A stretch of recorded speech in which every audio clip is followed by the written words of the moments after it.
നല്ല സിനിമ, സമൂഹത്തിന് വേണ്ട സിനിമകൾ നമുക്ക് പഠിക്കാനുള്ള സിനിമയായിരുന്നു. ഇപ്പോഴത്തെ പിള്ളേർക്ക് ഒരു പാഠമാകുന്ന സിനിമയായിരുന്നു. നല്ല സിനിമ.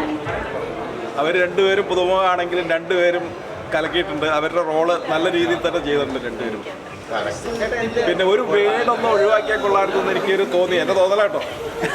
ഒരു വേട് മാത്രം, അത് കോൺട്രവേഴ്സി ആവുമെങ്കിൽ അറിയത്തില്ല. എന്നാലും നല്ലായിരുന്നു, സിനിമ നല്ലതായിരുന്നു. നല്ല മൂവിയായിരുന്നു, രസമായിരുന്നു. കുറച്ച് സസ്പെൻസും കുറച്ച് ട്വിസ്റ്റും കാര്യങ്ങളൊക്കെ ഉണ്ട്, രസമുണ്ടാണ്. സിനിമ ഒരു വ്യത്യസ്തമായൊരു അറ്റംപ്റ്റാണ്. അപ്പോൾ നമ്മൾ തന്നെ അത് നല്ലതാണോ ചീത്തയാണെന്ന് പറയുന്നത് ശരിയല്ല. അപ്പോൾ എന്തായാലും ആളുകൾക്ക് ഇഷ്ടപ്പെടുന്നതാണ്. ഇപ്പോൾ ഒരു നമ്മൾക്ക് കുറച്ച് കൂടുതലും കാര്യങ്ങളൊക്കെ വന്നപ്പോൾ ഒരു ഡിഫറെൻറ്റ് രീതിയിൽ അവതരിപ്പിച്ച സിനിമ എന്നുള്ളതിൽ രസമായി വന്നിട്ടെന്നാണ് പറയുന്നത്. സന്തോഷം. നന്നായിട്ട് പടം ഇഷ്ടപ്പെടുകയാണെങ്കിൽ തീർച്ചയായിട്ടും മറ്റുള്ള ആൾക്കാരിലൊക്കെ ഷെയർ ചെയ്യാം. എന്താ പറയുക, കൂടുതൽ നല്ല സിനിമകളുമായിട്ട് നമുക്ക് മുമ്പിൽ വരാൻ പറ്റുമെന്നൊരു വിശ്വാസമുണ്ട്. ഇഷ്ടപ്പെട്ട് കഴിഞ്ഞാൽ നമുക്ക് സന്തോഷം. എന്ത് അഭിപ്രായമാണെങ്കിലും തീർച്ചയായിട്ടും നമുക്ക് ഈക്വൽ റെസ്പെക്റ്റിൽ നമ്മൾ എടുക്കുന്നു. ഇഷ്ടപ്പെട്ടാലും ഇല്ലെങ്കിലും ഇഷ്ടപ്പെടുവാണെങ്കിൽ കൂടുതൽ ആൾക്കാരിലേക്ക് ഷെയർ ചെയ്യുക, നമ്മളെ സപ്പോർട്ട് ചെയ്യുക, അത് മാത്രം പറയാനുള്ളൂ. Thank you so much. വളരെ സന്തോഷം. കാരണം ഇത്രമാത്രം വലിയൊരു സ്ക്രീനിൽ ആദ്യത്തെ ഷോ ആണ് ഞാൻ കണ്ടത്. കാരണം ഇതുവരെയെല്ലാം പ്രിവ്യൂ തിയേറ്ററുകളിലുള്ള ഷോ ആയിരുന്നു. അപ്പോഴും വളരെ നല്ല റെസ്പോൺസാണ് മുമ്പ് കണ്ടവരൊക്കെ തന്നത്. ഇന്നിപ്പോൾ തിയേറ്ററിലും നല്ല റെസ്പോൺസാണ് വന്നുകൊണ്ടിരിക്കുന്നത്.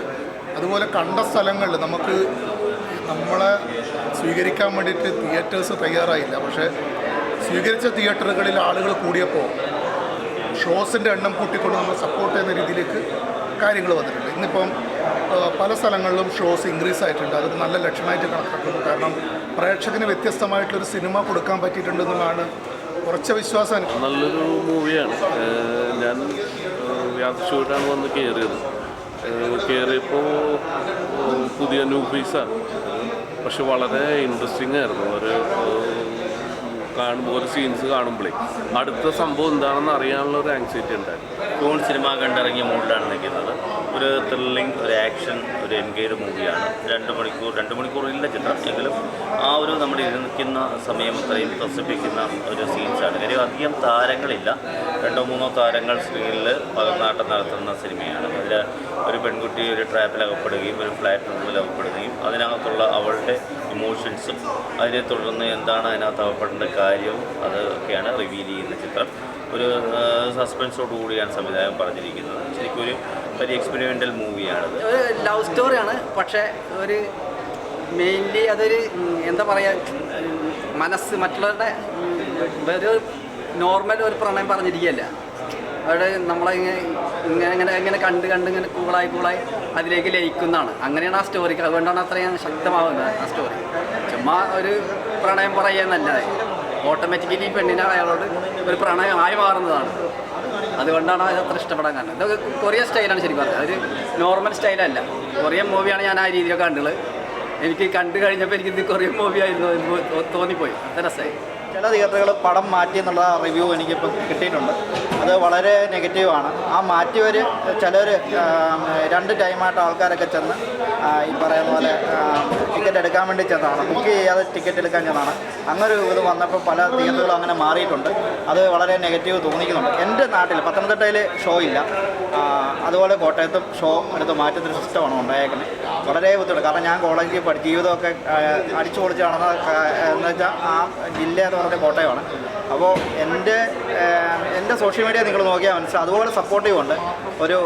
ഒരു ഡ്രീം എത്തിയതിൻ്റെ സപ്പോർട്ടീവ് നമ്മൾക്കുണ്ട്. പക്ഷേ അവർക്ക് പടം കാണണമെങ്കിൽ ഇനി OTT കാണേണ്ട ഒരു അവസ്ഥയാണ്. അതിന് യാതൊരു കുഴപ്പമില്ല. മെട്രോ സിറ്റിയിൽ ഈ സ്റ്റോറി ഓടിക്കോട്ടെ.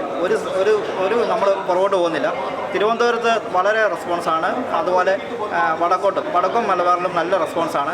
നിങ്ങൾ ഉദ്ദേശിച്ച ഒരു A സർട്ടിഫൈഡ് പടം ആ രീതിയിലല്ല എന്നുള്ളത് എന്നോട് ഒത്തിരി പേര് വിളിച്ച് പറഞ്ഞു. ഞങ്ങൾ വേറെ രീതിയിലാണ് ചിന്തിച്ച്, മക്കളെയും കൊണ്ട് കാണാൻ പറ്റുമോ എന്നുള്ള ചിന്തിച്ച്. പക്ഷേ അതിൽ നിന്ന് വ്യത്യസ്തമാണ്. നല്ലൊരു മേക്കിംഗ് ആണ്. ഞാൻ പുതിയ മേക്കിംഗ് സ്റ്റൈലാണ് ഉപയോഗിച്ചിരിക്കുന്നത്. ആ മേക്കിംഗ് സ്റ്റൈല് എൻ്റെ സ്ക്രിപ്റ്റ് റൈറ്റർ ഏത് രീതിയിലാണോ എന്നോട് പറഞ്ഞിരിക്കുന്നത് ആ റിസൾട്ട് ഇപ്പോൾ ഞാനും സ്ക്രിപ്റ്റ് റൈറ്റർ ഒരുമിച്ചിരുന്ന കണ്ട് അത് അവരുടെ മുഖത്ത് ഒരു സന്തോഷമുണ്ടായി. അതിൽ എനിക്ക് ഈ ക്രൂവിൻ്റെയും അതുപോലെ പ്രൊഡ്യൂസറുടെയും സന്തോഷത്തിൽ ഞാൻ ഹാപ്പിയാണ്. അതിനകത്ത് യാതൊരു ടെൻഷനും എനിക്കില്ല. ഞാൻ ഈ പ്രോജക്റ്റുമായിട്ട് മുമ്പോട്ട് തന്നെ പോയിക്കൊണ്ടിരിക്കും. ഓക്കെ, ഇത് ഇപ്പം നമ്മൾ സെക്കൻഡ് പാർട്ട് ഉണ്ട് എന്ന് ഞാൻ നേരത്തെ തൊട്ട് പറയുന്നുണ്ടല്ലോ. സെക്കൻഡ് പാർട്ടിൻ്റെ റിവീലിംഗ് ഇന്ന് തൊട്ട് ആൾക്കാർക്ക് മനസ്സിലായിട്ടുണ്ട്. എന്തായാലും അടുത്ത ഒരു ആക്ഷനാണ് ഇതിനകത്ത്. അതുകൊണ്ട് യാതൊരു പ്രൊമോട്ടില്ല. അടുത്തൊരു ബിഗ് ബഡ്ജറ്റ് പ്രോജക്റ്റായിട്ട് തന്നെ ഇത് മുമ്പോട്ട് പോകും. ഇത് ഏറ്റവും ലോ ബഡ്ജറ്റായിട്ടാണ് നമ്മൾ ചെയ്തിരുന്നത്. അത് പ്രൊഡ്യൂസർ വളരെ സേഫ് സോണിലാണ്. അതിനകത്ത് യാതൊരു സംശയമില്ല. അതിനകത്ത് ഞങ്ങൾക്ക് സന്തോഷമുണ്ട്. പക്ഷേ എല്ലാവരും ഇത് കാണാൻ വേണ്ടിയാണ്, യൂത്ത് ഇത് കാണണം എന്നാണ് എൻ്റെ ഒരു അഭിപ്രായം.